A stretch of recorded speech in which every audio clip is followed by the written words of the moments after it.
ہمیں چاہیے تھا ایک تعلق ثبوت چاہیے تھا کہ ان دو میں وہ موضوع اور حکم ہے یا ثبوت شرط و جزا ہے یا جو صفت اور موصوف ہے اور اس کا حکم ہے. یہاں پر بھی یہ موضوع ہے اور اس کا حکم جو ہے عدم الفقیر، ان میں توقف ہونا چاہیے. اور پھر اس توقف کو ہم نے کہا تھا وہ علت انحصاریہ ہونا چاہیے. اس علت انحصاریہ کے بعد بھی ہمیں ایک چیز اور ثابت کرنی تھی، وہ یہ کہ یہ حکم شخص سے یہ شخص حکم کے لیے نہیں ہے بلکہ نوع حکم جو ہے وہ متوقف ہے. نوع حکم کے لیے یہ علت منحصرہ ہے. یہ سب چیزیں چاہیے تھی. ان سب کو ہم یہاں اگر لے کے آنا چاہیں السارق والسارقہ فاقطعوا ایدیہما، وہ یہاں پر نہیں آتا ہے کہ صرف یعنی علت منحصر قطعیت سرقت ہے، یعنی آپ کے ہاتھ صرف سرقت کی صورت میں کٹ سکتے ہیں، وَإِلَّا آپ کے ہاتھ نہیں کٹ سکتے.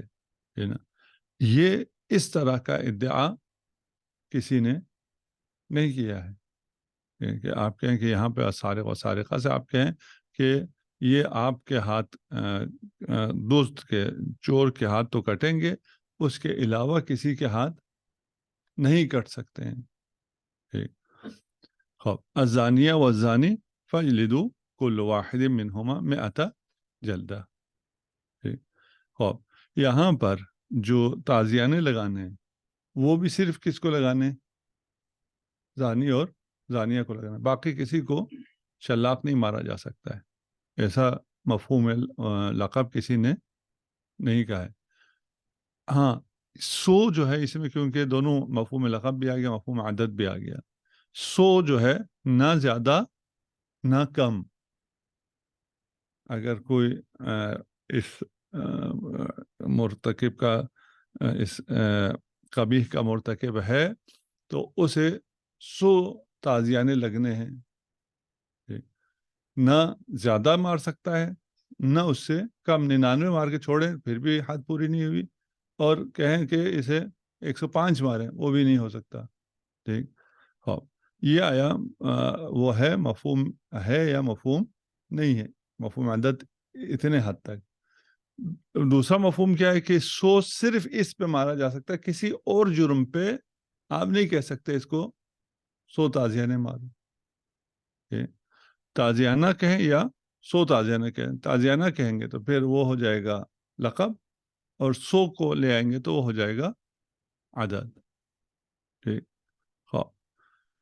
یہاں پہ مشہور یہ ہے کہ اس کا مفہوم نہیں ہے. ٹھیک. وہ جو کہتے ہیں کہ مفہوم ہے وہ ان کی دلیل کیا ہو سکتی ہے؟ جرحال ہی کہ یعنی لغت میں یہ چیز انتہائی واضح ہے. ہم کہیں کہ مثلا عیسیٰ رسول اللہ، عیسیٰ اللہ کا رسول ہے، اس کا مطلب آیا یہ ہے کہ باقی کوئی بھی اللہ کا رسول نہیں ہے. مفہوم لقب کا مطلب یہ ہو گیا. ٹھیک ہے نا. ہم کہیں آپ موجود ہیں کا مطلب یہ ہے کہ کوئی اور پھر موجود ہی نہیں ہے. حتیٰ نعوذ باللہ خدا بھی موجود نہیں. ہم کہیں جی خدا کے موجود نہ ہونے پہ استدلال ہم کیسے کرتے ہیں؟ ہم کہتے ہیں آپ موجود ہو یا نہیں ہو. میں موجود ہوں. آپ موجود ہیں اس کا مفہوم یہ ہے کہ پھر کوئی اور موجود نہیں ہے، کیونکہ موجودن کا لقب آپ کے لیے آ گیا. کہیں یہ تو کوئی بات نہیں ہے. کیوں؟ اس لیے کہ ہم پہلے کہہ کے آئے ہیں کہ اثبات الشیء لا ينفی الحکم عن الغیر. اثبات الشیء نفی ما عدا نہیں کرتا ہے. ٹھیک. پھر بھی یہ کیوں کہتے ہیں؟ یہ کہتے ہیں جناب علی اس کا مطلب یہ ہے کہ اگر اس لقب کا کوئی مفہوم نہ ہو تو اس کا فائدہ کیا ہوا؟ ہمیں اگر مفہوم نہ دیتا ہو تو اس لقب کا فائدہ نہیں ہے. اس لقب میں فائدہ ڈالنے کے لیے ہمیں مفہوم لقب کی ضرورت ہے، وَإِلَّا یہ عبث ہو جائے گا. دوسرا آپ نے اس پہ ہم سب کا اتفاق ہے کہ اگر کوئی کہے لا انا بزانن ولا اختی زانیہ. یہ جس مخاطب سے کہا جائے گا اس مخاطب کا مطلب یہ ہے کہ اس کو اور اس کی بہن کو زنا سے نسبت دی ہے. ٹھیک، اس لیے اس پر حد جاری ہو جائے گی. پھر ہم ادھر کہتے ہیں کہ بھئی آپ بتاؤ پھر یہ اب اس کا اگر مفہوم ہے یا مفہوم نہیں ہے. ٹھیک، زینب نے اپنے خطبے میں انما یفتضح الفاسق و یکذب الفاجر وهو غیرنا، یہ فاجر اور فاسق ہم نہیں ہیں، ہمارے علاوہ ہے. اس کا مطلب کیا تھا؟ اس کا مفہوم کیا تھا؟ کہ تم ہو. یہاں پر بھی وہ جو کہہ رہا ہے کہ میں زانی نہیں ہوں، اس کا مطلب کیا ہے؟ اس کا مطلب ہے تم زانی ہو. ٹھیک، میں اور میری بہن زانیہ نہیں ہیں کا مطلب یہ ہے کہ تم اور تمہاری بہن زانیہ ہو. ٹھیک، یہ جو مفہوم آ گیا اس لقب میں، اس لقب کو آپ پھر کیسے انکار کرتے ہو ان موارد میں؟ ٹھیک،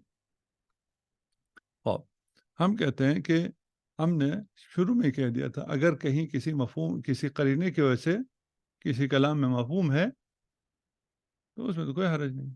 ٹھیک، جب حضرت زینب فرما رہی ہیں ہوا غیرنا، وہاں پہ قرینہ مقالیہ ہے، قرینہ حالیہ ہے کہ مراد مخاطب ہے کہ تم فاسق ہو، تم فاجر ہو. ٹھیک نا؟ یہاں پر بھی وہ جب کہہ رہا ہے اپنے، اگر اپنے سے صرف نفی کرے تو نہیں ہوتا، اپنے سے اور اپنے ایک رشتے کو رکھ کے جب نفی کیا تو اس کا مطلب یہ ہے کہ وہ جو رشتہ لایا ہے اس کی وجہ سے یہ قرینہ ہے کہ یہ وہ کر رہا ہے. دوسرے نے آپ پہ الزام لگایا، آپ نے کسی ایسے اس کے رشتے کا نام لے لیا، اس کے نہیں، اپنے لیا ہے نفی کے لیے، تاکہ ثابت ہو، باقی کے ذہن میں آ جائے اچھا یہ فلانی کا بھائی ہے. جی، اور پھر ادھر کیا ہو جائے گا؟ نسبت چلی جائے گی. ٹھیک، یہاں پر ہم دوبارہ کہتے ہیں کہ مفہوم وصف کے لیے ہمیں جو چاہیے تھا کہ ایک ثبوت حکم لموضوع خاص، صرف اتنا اگر مفہوم لقب کے لیے یا وصف کے لیے یا شرط کے لیے کافی نہیں، اتنا کافی نہیں ہے، بلکہ یہ ثبوت حکم وصف خاص یا لقب خاص یا چیز موضوع خاص، موضوع کہیں گے اس میں سارے آ جائیں گے. ٹھیک، یہ کیا ہوگا؟ یہ صرف اتنا کافی نہیں ہے. کیوں؟ اس لیے کہ یہ ثبوت شیء ہے. ثبوت شیء کسی چیز کے لیے کافی نہیں ہوتا ہے. ہمیں کیا چاہیے؟ ہمیں ثبوت توقفیہ، یہ انحصاریہ چاہیے. وہ تو یہاں مفہوم لقب میں نہیں ہے. اور یہ اگر ہو بھی جائے تو پھر دوسرا رکن جو تھا وہ کیا تھا؟ نوع حکم کا توقف چاہیے، سنخ حکم کا توقف چاہیے، وہ یہاں پر نہیں ہے. ٹھیک، اطعم الفقیر. ٹھیک، تو یہ فقیر ہونا علت منحصرہ اطعام ہے. یہ کہاں سے ہمیں سمجھ میں آئے گا کہ کسی کے والدین آ جائیں اس کو کھانا نہ کھلائے؟ کیوں جی؟ روایت میں ہے اطعم الفقیر. اور علت انحصاری اطعام فقر ہے. یہ تو کہیں سے بھی سمجھ میں نہیں آتا ہے. جو چیز ہو سکتی ہے وہ یہ ہے کہ قرائن دلالت کریں، اور قرائن دلالت کرنے کی وجہ سے کچھ جگہوں پر مفہوم رکھتا ہو وصف. وَإِلَّا عیسیٰ رسول اللہ کہنے سے نعوذ باللہ یہ ثابت نہیں ہوگا کہ محمد رسول خدا نہیں ہے. لیکن محمد خاتم الانبیاء کہنے سے یہ ثابت ہوگا کہ پھر آپ کے بعد کوئی اور نبی بھی نہیں ہے اور آپ کے علاوہ کوئی اور خاتم بھی نہیں ہے. آپ کہہ رہے تھے نا کہ موسیٰ رسول اللہ، عیسیٰ رسول اللہ سے ثابت نہیں ہوتا، تو یہاں پھر محمد صلی اللہ علیہ وآلہ وسلم خاتم الانبیاء سے کیوں ثابت ہوگی؟ آپ کہیں گے یہاں پہ اس لفظ خاتم کی خصوصیت کی وجہ سے، نہ کہ لقب کی وجہ سے. خود لفظ خاتم میں خصوصیت یہ ہے کہ خاتم کا مطلب یہ ہے کہ خاتم ایک ہی ہوگا. اس سے جب ختم ہو گیا سارا نبوت کا سلسلہ چل رہا ہے، یہ خاتم ہے. جب یہ اس پر بات ختم ہو گئی تو پھر اور کسی پہ ختم ہو یہ نہیں ہو سکتا، اس پہ بھی ختم ہو اس پہ بھی ختم. یہ اس پہ ختم ہو جائے اور پھر بھی نبوت کا سلسلہ چلتا رہے، یہ نہیں ہو سکتا. ٹھیک، دوبارہ بات واضح ہو چکی ہے کہ مفہوم لقب جو ہے، لقب میں مفہوم نہیں ہے. ہم صرف اگر ہو تو کیا ہوگا، کہ السارق والسارقہ فاقطعوا ایدیہما. اس کا کیا مطلب ہے؟ اس کا مطلب یہ ہے کہ اگر سرقت نہیں ہے تو نوع حکم قطع نہیں ہے، مفہوم کا یہ مطلب ہوگا. بہت سے لوگ جب کہتے بھی ہیں تو ان کو اس کا اندازہ نہیں ہوتا کہ وہ کیا رہے ہیں. مفہوم ہے، مفہوم ہے کا مطلب یہ ہے کہ اگر چوری کرے تو اس کا ہاتھ کٹیں گے. ہاں، یہ شخص حکم اس موضوع کے آنے پر ہے ہوگا. یہ شخص حکم جو ہے وہ متوقف ہے اس سرقت پہ. آپ کا یہ جو کاٹنا ہے یہ نہیں کٹے گا جب تک یہ سرقت نہیں ہوگا، شخص حکم. لیکن نوع حکم یعنی اگر وہ نہ کاٹے، اگر وہ چوری نہ کرے تو پھر کیا ہے، اس کا ہاتھ نہیں کٹ سکتا ہے. اور کوئی روایت اگر آ جائے اور روایت آئے کہ مفسد فی الارض کے ہاتھ کاٹو، آپ کہیں کہ یہ روایت کیا ہے، تعارض رکھتی ہے اس آیت کے ساتھ جو کہتی ہے کہ ہاتھ کس کے کٹیں گے، چور کے کٹیں گے. اور آیت اور روایت میں اگر تعارض ہو جائے تو کیا ہوگا، آپ آیت کو مقدم کریں گے، روایت پہ عمل نہیں کریں گے. ہم کہیں گے ان میں ایسا کوئی تعارض نہیں ہے. ہم کہیں گے وہاں دلیل یہ ہے، چور کے دلیل ہاتھ کاٹنے پہ دلیل آیت ہے، مفسد فی الارض کے ہاتھ کاٹنے پہ دلیل روایت ہے، اور ان میں کوئی تحفظ اور تعارض نہیں ہے. کیوں؟ اس لیے کہ مفہوم وہ ثابت نہیں ہے. ٹھیک، الزانیہ والزانی فاجلدوا کل واحد منہما مئۃ جلدہ. ٹھیک، اب یہاں پر بھی یہ ہے کہ یہ علت انحصاری جلد یہ زنا نہیں ہے، کہ اگر یہ حاصل نہ ہو تو پھر کسی اور کو آپ کوڑے کی سزا نہ دے سکتے ہوں. اور اگر کوئی اور سزا آ جاتی ہے اور وہ کہتے ہیں کہ اس کو کوڑے کی سزا دو تو پھر کیا ہوگا، ان دو دلیلوں میں، روایات میں، آیت اور روایت میں تعارض ہو جائے. ٹھیک، الحسود بریء من الایمان، جو حاسد ہے اس کا ایمان سے کوئی تعلق نہیں. اگر مفہوم لقب لے لیں تو پھر یہ ہوگا کہ کافر کا ایمان سے تعلق ہو جائے گا، کیونکہ علت انحصاری براءت از ایمان، ایمان سے خالی ہونا، اس کی علت انحصاری کیا ہو گیا، حسد ہو گیا. نہیں بھائی، ایسا کوئی بات، ایسی بات نہیں ہے. ٹھیک ہے نا، کہ تمام غیر حاسد جو ہیں وہ کیا ہو جائیں گے، مومن ہو جائیں گے. دوبارہ اب اس مفہوم لقب سے ہم نکل رہے ہیں. مفہوم لقب سے نکلتے ہوئے ہم کہہ رہے ہیں کہ لقب کا مفہوم نہیں ہے. اور اگر کہیں کوئی قرینہ ہو، جس طرح ہم نے خطبہ حضرت زینب کی مثال دی تھی، یا جو زنا کی نسبت اس کے اپنے سے نفی زنا کر رہا ہے، اپنے سے اور اپنے کسی خاص رشتے سے، اس کی مثال دی تھی، یا محمد صلی اللہ علیہ وآلہ وسلم خاتم الانبیاء کی مثال دی تھی. وہاں پر اگر وصف ہے، مفہوم ہے، تو اس مفہوم کے ہونے کی علت اس کے اوپر قرینہ ہونا ہے، جو کہ مستثنیات میں سے ہے. مفہوم لقب نہیں ہے الا جہاں پر قرینہ آ جائے. ٹھیک، یہ مفہوم لقب سے ہم باہر آ گئے. مفہوم عدد بھی لقب ہے، لیکن لقب کی ایک خاص قسم جو ہے وہ عدد ہے. ٹھیک ہے نا. مثلا اگر ہم سے کہا جائے صوم ثلاثۃ ایام من کل شہر، ہر مہینے میں 3 دن کیا ہیں، آپ کے روزے مستحب ہیں. اس کا مطلب یہ ہوا کہ اگر کوئی اور روایت آئے اور کہے کہ ایام بیز میں یا فلان ایام میں یا پہلے 10 دنوں میں روزہ رکھنا مستحب ہے، تو یہ 2 روایتیں کیا ہو جائیں، متعارض ہو جائیں. ٹھیک، آیا ایسا ہے؟ تو نہیں، ایسا کوئی مفہوم عدد نہیں ہے کہ